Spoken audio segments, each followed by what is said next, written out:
La industria que fabrica el acero del mundo es, por definición, física implacable. Piedras enormes, fuego continuo y maquinaria inmensa. Totalmente. Es un ambiente súper pesado. Y la verdad es que cuando uno se imagina la descarbonización de este gigante industrial, pues espera encontrar documentos aburridísimos, llenos de cálculos termodinámicos áridos y jerga corporativa impenetrable. Sí, lo normal en estos reportes técnicos. Exacto.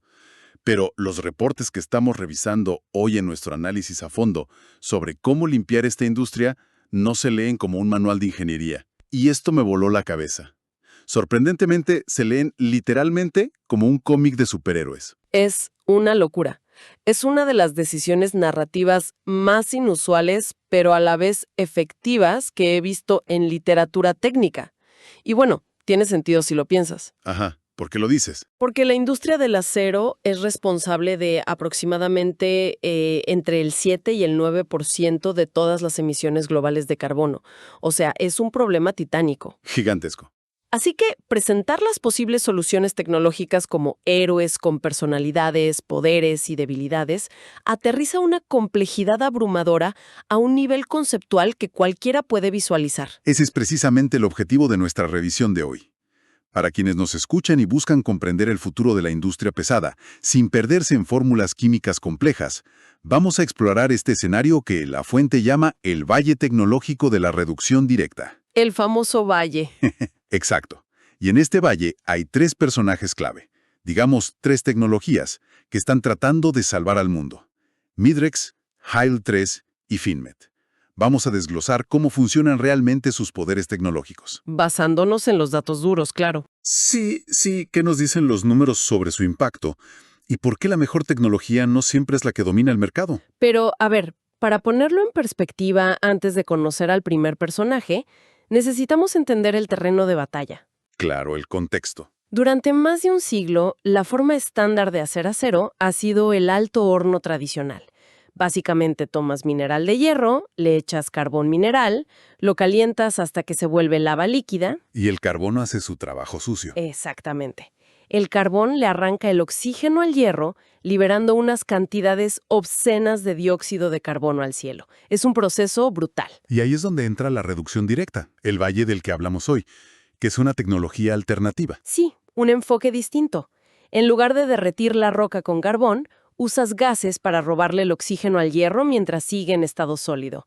Es un cambio de paradigma total. Completamente. Y en ese valle de la reducción directa, el documento nos presenta al líder indiscutible, al primer héroe, Midrex. Midrex. El texto lo describe de una manera muy visual. Lo llama un guerrero alto y eficiente. Que si usamos una analogía, sería el equivalente a ese amigo fuerte y confiable que siempre hace el trabajo pesado y pues llega temprano, ¿no? El amigo que nunca te falla. Ese mismo. Y su gran poder, o su escudo, según el cómic, el texto, es un reformador externo que transforma gas natural en gases reductores. Pero claro, tener ese nivel de fuerza brutal cobra un peaje gigantesco. Un peaje que, desde una perspectiva estrictamente climática, es casi insostenible hoy en día. A ver, analicemos esto con los datos de la fuente, porque los números son preocupantes. Adelante. Midrex consume entre 10.5 y 14.5 gigajoules de energía por cada tonelada de producción. O sea, una cantidad masiva de gas natural. Masiva. Y lo más contradictorio de todo el reporte es esta cifra. El 70% de sus emisiones provienen de su propia combustión. O sea, el escudo de este héroe contamina muchísimo solo para poder mantenerse encendido. Es una ironía enorme. Sí, a mí me suena como un auto clásico de gran motor, un muscle car. Hace el trabajo pesado de maravilla, jamás te deja botado en medio de la carretera, pero su sed de combustible es su talón de Aquiles. Me encanta esa analogía. La pregunta que me surge es, ¿por qué la industria toleraría que el 70% de las emisiones vengan de la propia combustión del proceso? ¿Por qué necesita quemar tanto gas solo para operar? Lo fascinante aquí es entender el porqué a nivel molecular. Un gas reductor, como mencionamos antes, es un gas sediento de oxígeno.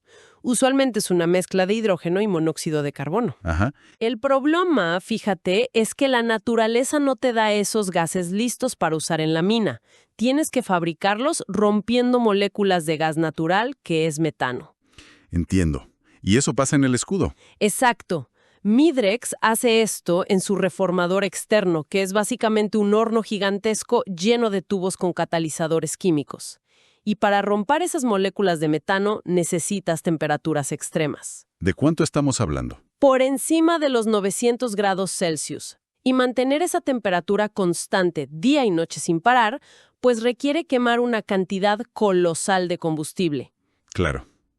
Lo que me lleva a una conclusión un poco frustrante como analista. A ver, Si el objetivo final de esto es descarbonizar, y este guerrero emite el 70% de su carbono simplemente preparando su propia herramienta de trabajo, uno se cuestiona la viabilidad. Pareciera que la industria siderúrgica no está priorizando la limpieza. habilidad. Exacto. Pareciera que están dispuestos a comprar paz mental pagando con emisiones atmosféricas altísimas. Es que, y aquí te hablo como ingeniera, en la manufactura pesada la variabilidad es catastrófica. La industria prefiere 1000 veces un nivel predecible de ineficiencia que un proceso súper eficiente pero inestable. ¡Wow! ¡Qué fuerte! Es la realidad. Un paro inesperado en una planta siderúrgica no solo cuesta millones de dólares por hora, sino que puede dañar permanentemente la maquinaria. Imagínate si los materiales, que están casi a 1000 grados, se enfrían y solidifican adentro de los tubos. Se arruina toda la planta. Tienes que romperla con explosivos, literalmente. Por eso Midrex domina el mercado mundial. Su reformador externo aísla la creación del gas del proceso de reducción del hierro. Si algo fluctúa, lo controlas fuera del reactor principal. Ya veo. ¿Es confiabilidad industrial en su máxima expresión? Exacto. Pero sí, el planeta es el que paga la factura térmica al final del día. Y esa enorme factura térmica es precisamente lo que obliga a la ingeniería a buscar otra táctica. Si Midrex representa la fuerza bruta que quema gas para asegurar el proceso, es evidente que este valle necesita una filosofía distinta. Necesitan a alguien más ágil. Y así es como la fuente nos introduce a un personaje que abandona el músculo por la mitigación inteligente. El documento nos presenta al segundo héroe, HIL-3. HIL-3, la estratega. Exacto, descrita como la estratega lista del grupo. Aquí, el enfoque cambia por completo. Pasamos de aceptar el daño colateral a intentar gestionar el residuo. Es un cambio de mentalidad importantísimo. Totalmente. Y la diferencia principal es que su arma no es un escudo pesado. Es una especie de mochila especial que el texto llama Unidad Benfield. La famosa Unidad Benfield. Sí. Y la fuente lo describe de una manera genial, como una aspiradora de carbono. Su trabajo es atrapar el dióxido de carbono antes de que logre escapar por la chimenea hacia el cielo. Qué buena imagen mental. Y el argumento del texto es que si se logra capturar este gas con la mochila y luego se guarda bajo tierra, el impacto ambiental de HIL-3 es casi nulo. Se gana la admiración de todos. Este proceso de guardarlo bajo tierra es lo que en la industria conocemos como CCS, por sus siglas en inglés de captura y almacenamiento de carbono. Aquí es donde se pone muy interesante y te lanzo la duda. Porque la logística de esta mochila me hace ruido. A ver, cuéntame. Mientras Midrex acepta sus emisiones, HIL-3 las atrapa, sí. Pero esto requiere esconder el problema bajo la alfombra, o en este caso, bajo tierra. Te pregunto, ¿es la captura previa una solución realmente superior a simplemente mejorar la eficiencia energética del proceso en sí? Es un debate gigante. Pero la genialidad de HIL-3 radica en entender la química del proceso sin intentar pelear contra ella. O sea, cambiar el paradigma. ¿Cómo así? Mientras usemos gas natural, vamos a producir carbono. Es una realidad termodinámica ineludible. Así que, si no podemos evitar generar carbono, la estrategia ganadora es evitar que llegue a la atmósfera. Ya, puro pragmatismo. Y la unidad Benfield es fascinante a nivel técnico para lograr esto. Ojo, que no es una simple red o un filtro de aire como el de las aspiradoras de casa. Ah, no. ¿Y qué es? Utiliza una solución líquida. Generalmente es un químico llamado carbonato de potasio, que fluye en una torre, en sentido contrario a los gases calientes de escape. Ok, o sea, los gases van para arriba y el líquido cae. Exactamente. Cuando el gas choca con el líquido reacciona químicamente y literalmente secuestra el dióxido de carbono. ¡Wow! Y deja pasar el resto de los gases útiles para que regresen a la fábrica y se reutilicen. O sea, estamos hablando de un lavado químico en tiempo real. Absolutamente. Y luego, ese líquido, que ya está cargado de CO2, se lleva a otra torre. Se calienta un poquito para que suelte el gas ya de forma purificada y concentrada, y el líquido limpio vuelve al inicio para seguir lavando. Es un ciclo cerrado continuo. ¡Qué elegancia de diseño! Es bellísimo. Sin embargo, aquí es donde entra la crítica, porque la segunda parte de la ecuación de HL3 es el CCS. Esto implica inyectar ese gas purificado profundamente bajo la tierra. Y para quienes analizan esto críticamente, surge una duda razonable. Sobre la sustentabilidad a largo plazo. Exacto. No estamos eliminando el residuo de la existencia. Estamos cambiando la atmósfera por formaciones geológicas. ¿Esto es verdaderamente un avance tecnológico? ¿O es una maniobra logística para barrer el polvo tóxico debajo de la alfombra geológica del planeta? Pues mira, desde la perspectiva de la química industrial, inyectar carbono bajo tierra no es barrerlo bajo la alfombra. En teoría, es devolver el carbono a las formaciones rocosas de donde originalmente extrajimos los combustibles fósiles hace millones de años. O sea, regresarlo a su casa. Exacto. Pero el problema real del CCS no es conceptual, es puramente geográfico. Requiere una geología muy específica. No puedes simplemente hacer un hoyo en el patio de la fábrica. Para nada. No se puede perforar en cualquier lado y bombear raft. Necesitas formaciones salinas profundas o yacimientos de petróleo agotados que estén perfectamente sellados con rocas impermeables. Claro, para que el gas no vuelva a filtrarse a la superficie en, no sé, 100 años. Exactamente. Y eso significa que HL3 solo puede ser verdaderamente heroica si se instala en ciertas partes del mundo que tengan esa suerte geológica. Si no tienes dónde enterrar el gas, pues la mochila se te llena y el sistema pierde su propósito climático. Tal cual. Es una estrategia brillante, pero está condicionada a factores externos masivos. Y esa limitación geográfica nos lleva al punto más disruptivo de nuestra revisión.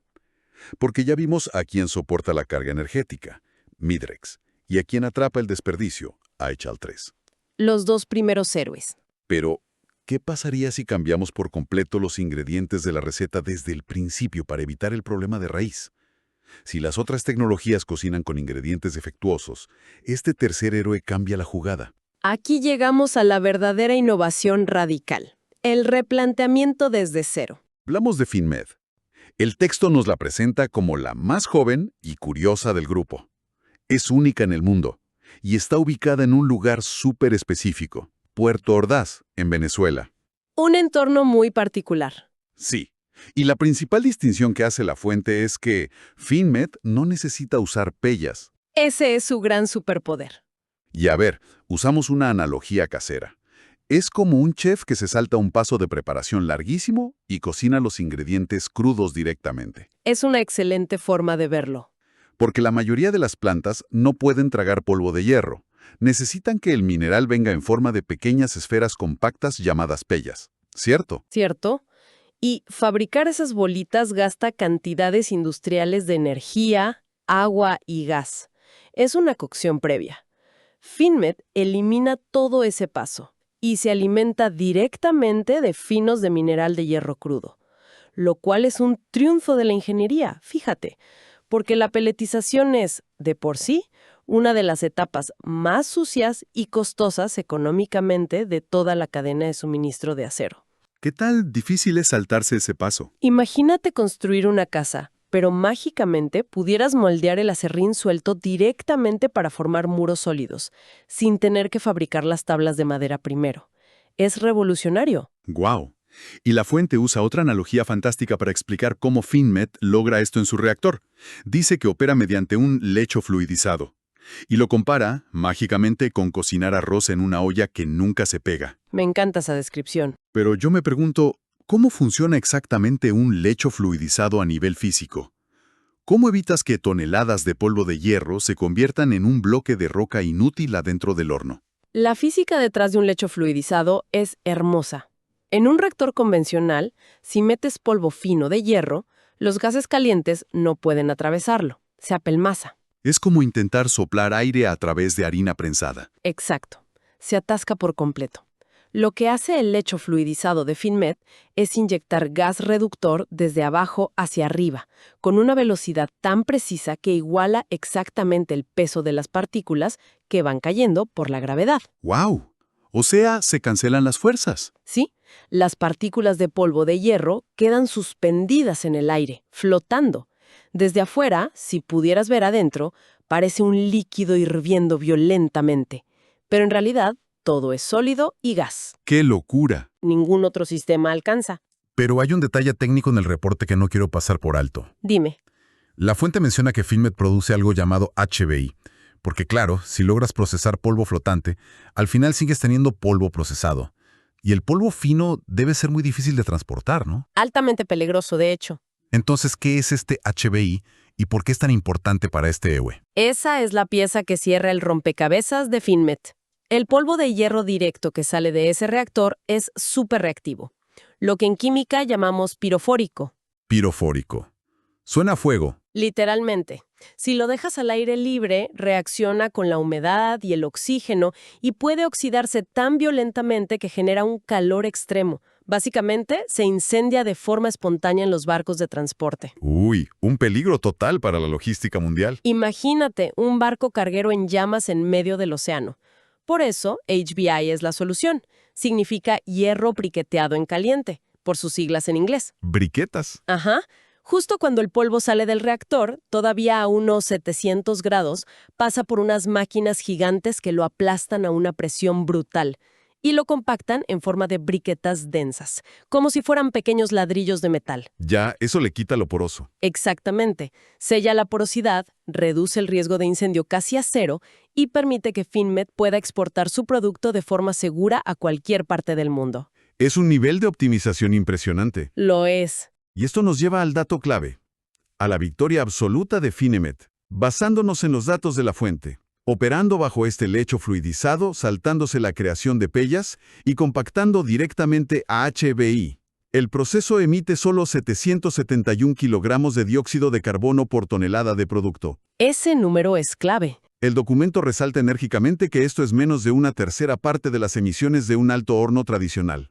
Es una cifra que, francamente, debería desestabilizar todo el argumento operativo de la industria pesada. Hablamos de una fracción pequeñísima del daño ambiental. Yo, como ingeniera, veo ese número y me doy cuenta de que el techo tecnológico de la reducción de emisiones es mucho más alto de lo que las corporaciones admiten públicamente. Totalmente. Lograr 771 kilogramos por tonelada, sin siquiera aplicarle una captura de carbono externa como la mochila de Hill 3, es un salto evolutivo espectacular. Pero entonces llegamos al cuestionamiento directo, al empuje hacia atrás en esta historia.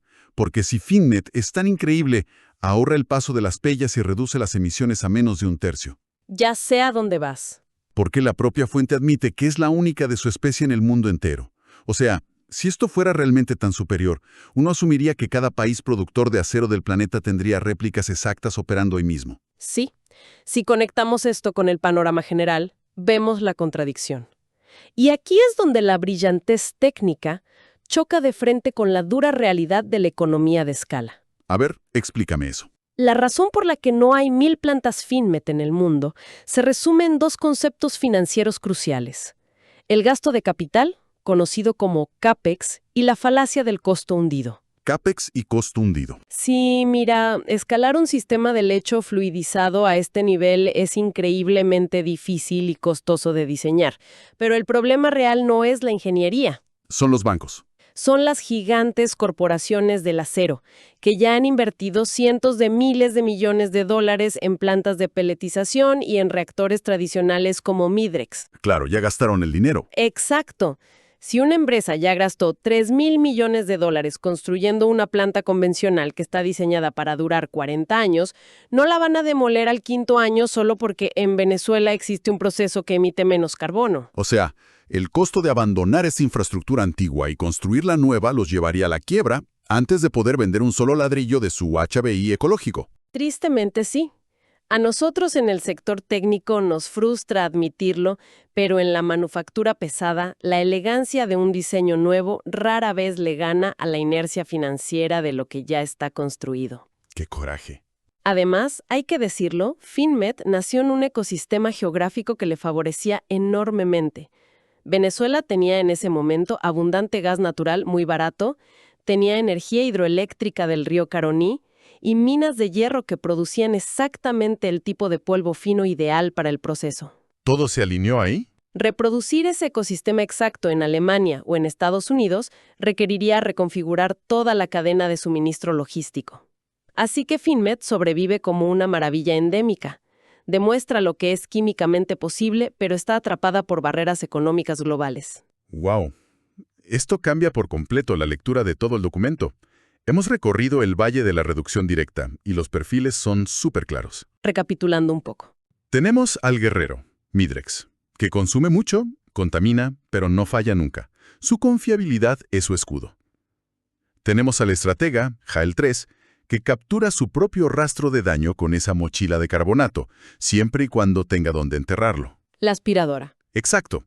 Y finalmente tenemos a la joven maravilla, Finmet, hipereficiente, revolucionaria, pero aislada geográficamente y bloqueada por los mercados de capitales. Lo cual nos permite interpretar el cierre de este cómic, o documento fuente, con mucha más profundidad. Así es, porque el texto concluye con una advertencia final. Dice, estos tres héroes sabían que, para vencer al cambio climático, necesitarían aliados inesperados. Es una gran frase. Cuando uno lee eso de buenas a primeras, uno asume que el aliado inesperado será otra máquina. No, un cuarto héroe tecnológico. ¿Un rayo láser descarbonizador o algo así? Exacto, que están desarrollando en un laboratorio top secret. Pero nuestro análisis nos demuestra algo distinto. El problema ya no es puramente científico, ¿verdad? Para nada. La tecnología necesaria para limpiar esta industria ya está inventada, está patentada y probada empíricamente. Los fluidos de lavado químico existen y la termodinámica de los lechos fluidizados ya está dominada. Lo que significa que esos aliados inesperados no llevan batas de laboratorio. ¿No? Son los legisladores, son los ministros de finanzas, son los bancos de inversión los que estructuran el capital, son los reguladores ambientales. Es una deducción ineludible. El verdadero obstáculo para que un proceso tan brillante como Finmet escale a nivel mundial es el riesgo financiero. Totalmente. Hasta que no existan políticas públicas serias que penalicen económicamente las altísimas emisiones del alto horno, la industria seguirá aferrada al diablo conocido de Midrex. Claro. Los aliados inesperados son en realidad los mecanismos de mercado que puedan hacer que lo ecológicamente sensato sea también financieramente inevitable. Exactamente. Esa es la perspectiva que realmente importa. Y creo que es el pensamiento provocador que le dejamos hoy a nuestra audiencia. ¿De qué nos sirve tener un valle tecnológico habitado por los superhéroes más impresionantes si las reglas económicas actuales los mantienen operando en las sombras mientras seguimos financiando métodos del siglo pasado? Una gran reflexión final. Les dejamos eso para que lo piensen y sigan explorando por su cuenta cómo el dinero y las regulaciones dictan el ritmo del progreso. Muchas gracias por acompañarnos en este análisis a fondo. Sigan cuestionando todo lo que nos rodea y nos escuchamos en la próxima.